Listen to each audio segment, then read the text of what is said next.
ಮಾಡೋದಿದ್ರೆ ಅದನ್ನೆಲ್ಲ ಇಲ್ಲಿ ಕುತ್ಕೊಂಡು ಮಾಡ್ತೀವಿ ನಾವು. ದಿನ ಇಲ್ಲೇ ಕುತ್ಕೊಂಡು ಹೋಗ್ತೀವಿ, ಇನ್ನೆಲ್ಲೂ ಕುತ್ಕೊಳ್ಳಲ್ಲ.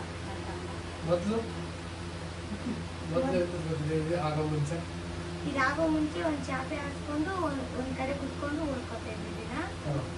ಇದು ಈ ಸರ್ ಬಂದು ಹೇಳಾದ್ಮೇಲೆ ಆ ಥರ ಮಾಡೋದ್ರಿಂದ ನಮ್ಗೆ ತುಂಬಾ ಉಪಯೋಗ ಆಗುತ್ತೆ. ಅನ್ಸೋದ್ರಿಂದ ಅದೆಲ್ಲ ನೋಡಿ ನಾವು ಇನ್ನೂ ವಿಷಯ ಕಲ್ತ್ಕೋಬಹುದು, ಮತ್ತೆ ಚೆನ್ನಾಗಿ ಓದಕ್ ಬರುತ್ತೆ.